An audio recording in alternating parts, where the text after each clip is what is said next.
그 다음 이제 마지막 43, 44, 45번. 요건 이제 문학 문제인데 한번 보자.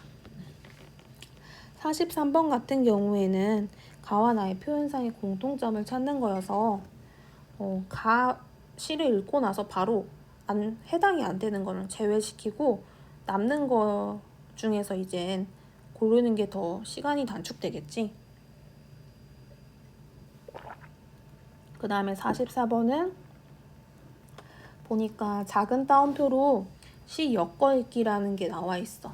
그래서 대충 빨리 보니까 시 엮어읽기라는 게 다른 시를 서로 비교하면서 감상하는 거다라는 거니까 아마 쭉 얼핏 봐도 서로 비교하거나 대조하는 내용이라는 거. 그 다음에 보기를 참고해서 기역 미음의 내용을 이해한 것이 적절한 것이 아는 것은 고르래. 근데 보기를 보니까 정서나 상황 등을 효과적으로 표현하기 위해 부사어를 사용하는데 이 부사어가 잘 파악하면 시의 의미를 해석하는 데 도움이 된다는 내용이지. 그래서 기역부터 미음이 나와 있는 나시를 감상하고 나서 바로 45번 문제를 푸는 게 시간을 줄이는데 도움이 될 것 같아. 그럼 한번 가부터 볼게.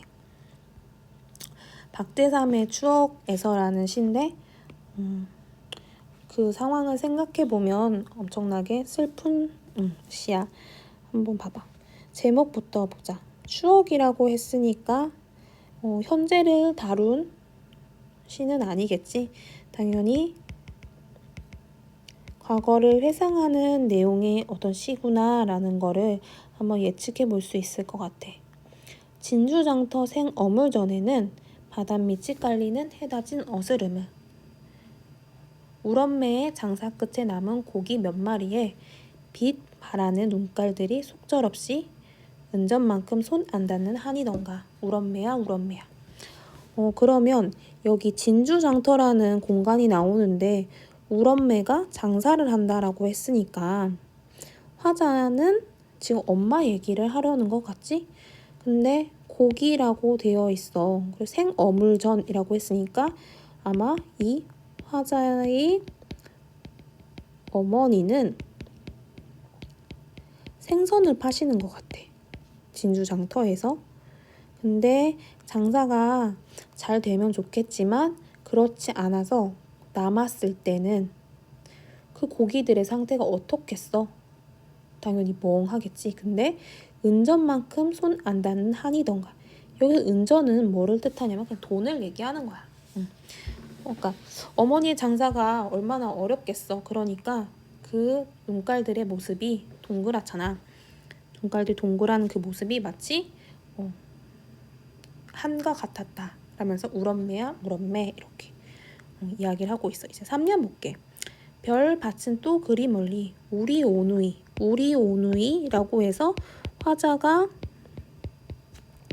겉으로 드러나 있다는 거 알 수 있지? 우리 오누이의 머리 맞댄 골방 안 돼요. 손시리게 떨던가 손시리게 떨던가. 어머니를 기다리고 있는데 이 화자는 그 방이 참 따뜻하면 좋을 텐데 어때? 너무나도 손이 시릴 정도로 추운가 봐. 어머니는 열심히 생선을 팔지만 노력하는 거에 비해 돈이 잘 벌리지 않는 것 같고 그런 어머니를 이제 오누이는 기다리고 이런 상황이라는 걸 머릿속으로 한번 상상을 해보자. 진주 남강이 맑다고 해도 오면서 가면서 신새벽이나 밤빛에 보는 것을 우럼매의 마음은 어떠했을꼬. 어머니가 장사를 하다 보니까 새벽에 나가서 밤 늦게 오는 거지. 그럴 때마다 그 진주 남강을 지나가는데 그렇게 돈을 벌기 위해서 아침 일찍 그리고 밤늦게 오는 엄마의 마음이 어땠을까 라면서 화자는 생각해보는 거야. 달빛 받은 옹기 전에 옹기들 같이 말없이 글썽이고 반짝이던 것인가. 여기에 비유법이 쓰여 있는데 달빛 받은 옹기 전에 옹기들 같이 요게 바로 보조관념이 되는 것이고, 요게 원관념인데, 원관념이 뭐야? 말없이 글썽이고 반짝이는 것. 대체 뭐 있을까? 눈물이겠지? 그래서 엄마가 이 화자는 과거를 회상하면서 어린 시절을 생각하면서 어머니의 어떤 그런 고생 같은 것들을 안쓰러워하고 그걸 또 한이라고 이야기하는 어떤 시야. 내용을 상상해보면 참 가슴이 아프고 너희들도 부모님이 고생하는 거를 이 시에 적용해보면 화자의 마음이 잘 이해가 될 거야. 그러면 한번 보자. 43번 바로 풀 수 있을 것 같아. 일단 동일한 어미를 반복해 리듬감을 준다. 동일한 어미? 어미라는 거는 끝이야, 얘들아. 끝. 어디가 반복되나 보자. 한이던가 떨던가 그리고 뒤에 것인가 이렇게 뒤에 끝이 어때? 동일하게 반복이 되지. 반복이 되면 리듬감을 주는 게 맞고, 그다음 역설법이 사용됐나? 역설법.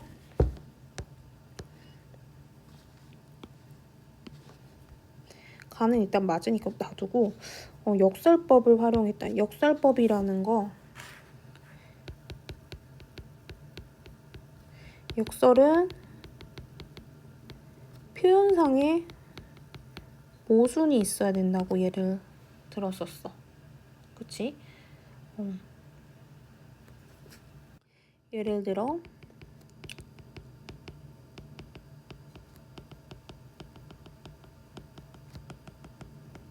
찬란한 슬픔의 봄이라고 해서 찬란하다라는 긍정적인 시어과 슬픔이라는 부정적인 시어가 같이 있기 때문에 이렇게 표현상의 모순이 있는 것. 그 다음 또 어떤 시가 있냐면 시의 어떤 부분에서 뭐 이런 표현들, 길이 끝나는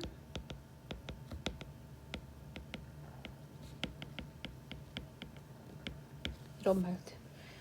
길이 끊는다라는 거는 끝인데 어떻게 길이 또 있다라고 하지? 그래서 이 말은 곰곰이 생각해보면 어떤 절망 속에서도 길이 있다, 즉 희망이 존재한다 라는 걸 얘기하는 거.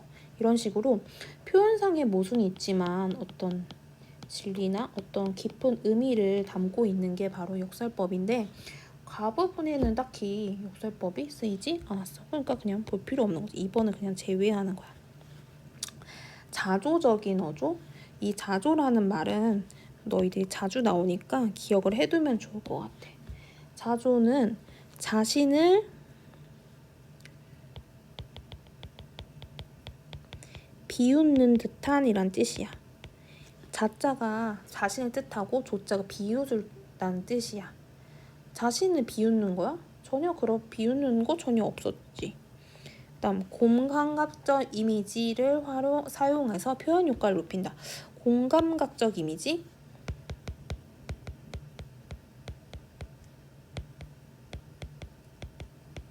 이거는 심상과 관련되어 있는데, 이거는 하나의 어떤 감각을 다른 어떤 감각으로 전이하는 거야. 바꾸는 거야. 예를 하나 들어볼게.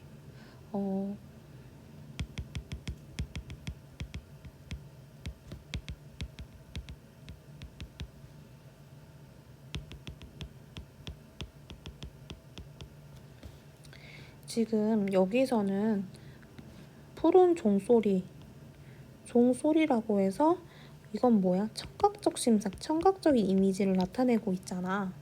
근데 종소리가 어떻대? 분수처럼 흩어지는 푸른 종소리래. 청각은 눈에 보이지 않지. 그냥 소리인데 이거를 분수처럼 흩어진다라고 해서 뭐처럼, 눈에 보이는 것처럼 표현했어. 청각을 뭐처럼 눈에 보인다.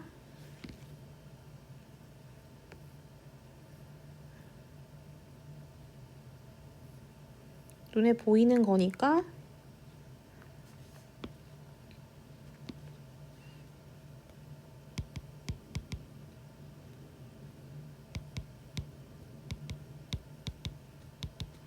이거는 뭐냐면 시각이겠지? 그래서 이거는 공감각적 이미지가 쓰인 거고 고등학교 가면 뭐 청각의 시각화 이런 식으로 배울 텐데 여기서는 공감각적 이미지가 사용되지 않았어. 수미상관? 수미상관이란 거 혹시 기억나니? 머리수, 꼬리 미어서 앞연관, 1년과 맨 끝년이 같은 건데 당연히 다르지. 그래서 이건 당연히 그냥 답이 1번이야. 안 봐도. 그러면 과연 동일한 어미가 반복되는지 한번 보도록 할게. 이연을 한번 보자. 최두석의 담양장인데 죽장에 김삿간 죽고 찬빗으로 이잡던 시절도 가고 완전 옛날 같지? 대바구니 전성 시절에 새벽서리를 밟으며 어머니는 어머니라고 했으니까 화자는 어머니의 이 사람의 어떤 자식이 되겠지? 어머니는 바구니 한 줄이고 장에 가시고 고구마로 점심 때운 뒤 기다린 노후. 너무 심심해 9살 내가 화자는 바로 뭐였어? 9살의 나였어.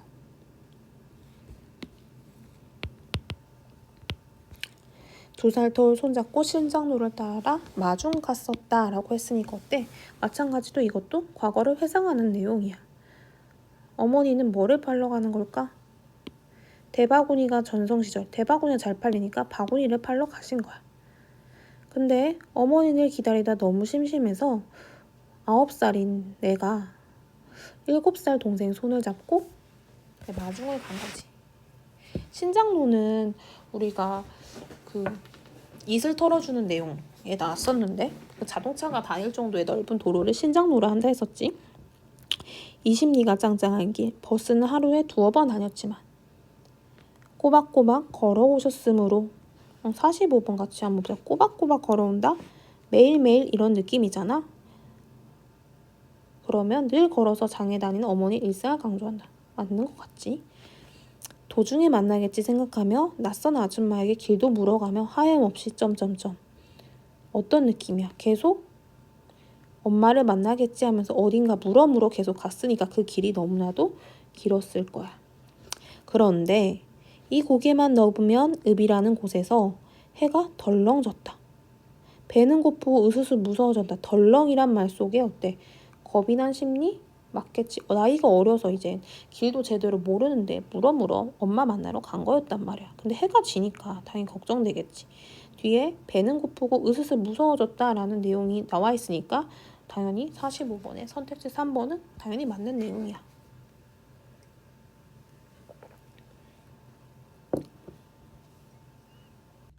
그 다음 배는 고프고 으스스 무서워서 한참 망설이다가 한참 뭘 망설였을까? 되돌아오는 길에 라고 나오는데 이게 뭐겠어? 한참 무엇을 망설여? 엄마를 아직 만나러 가는 길이었잖아. 더 만나러 갈까? 아니면 그냥 너무 얻어졌으니까 돌아갈까? 이렇게 고민하는 내적 갈등이 드러났지. 근데 결국 어때? 되짚어 돌아오는 걸 선택했나 봐. 돌아오는 길은 한없이 멀고 캄캄 어둠에 동생은 울고 기진맥진 한밤중에 호롱 들고 찾아나신 어머니를 만났다. 어머니는 그날따라 버스로 오시고 맨날 버스를 안 타고 오셨던 어머니가 그날따라 버스로 오셔서 이제 만나지 못했던 엇갈렸던 이 내용을 얘기하고 있어. 요즘도 장날이면 허리 굽은 어머니. 여기가 과거를 회상하는 내용이었다면 회상하면서 어머니와의 어떤 이야기를 했다면 요즘에도 어머니는 나이가 드셔서도 어때? 장을 나가시나 봐. 플라스틱에 밀려 시세도 없는 대바구니 옆에. 대바구니 전성시절에는 바구니를 파는 게 좀 도움은 됐을지 모르겠지만 벌써 어때? 아무도 안 사겠지. 플라스틱에 밀렸다고 했잖아. 멀거니 팔리기를 기다리는 담양장. 담양장에서 아마 어머니가 바구니를 또 계속 파는 모습을 하고 있어. 이것도 마찬가지로 어머니의 이야기를 쓰면서 조금 안타까움을 나타내는 어떤 시인 것 같지. 장이 끝나가서 장사를 마쳐야 하는 아쉬움? 당연히 이게 아니라는 거 알 수 있겠지. 멀건이란 뭐야? 손님이 안 오니까 그냥 정신없이 어딘가 물끄러미 그냥 보고 있는 거. 그게 멀건이지. 그러면 43번에 답은 43번은 1번이라고 했는데 어미가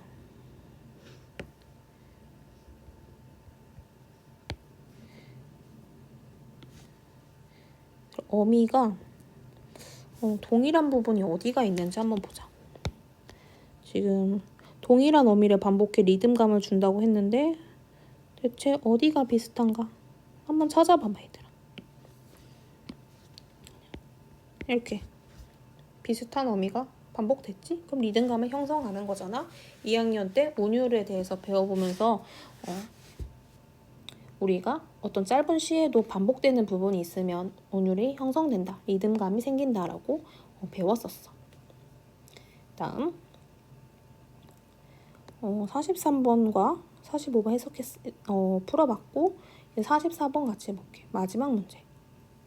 적절하지 않은 것을 고르는 건데 두 작품의 시적 상황, 정서, 소재, 배경 등을 고려하며 시 엮어 읽기를 해보자 라고 했으니까 그거 비교하면서 보란 얘기야.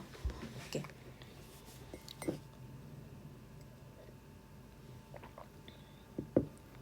가의 고기와 나의 대바구니는 어머니가 가족들의 생계 유지를 위해 장사에서 팔아야 하는 소재에서 유사점이 있다.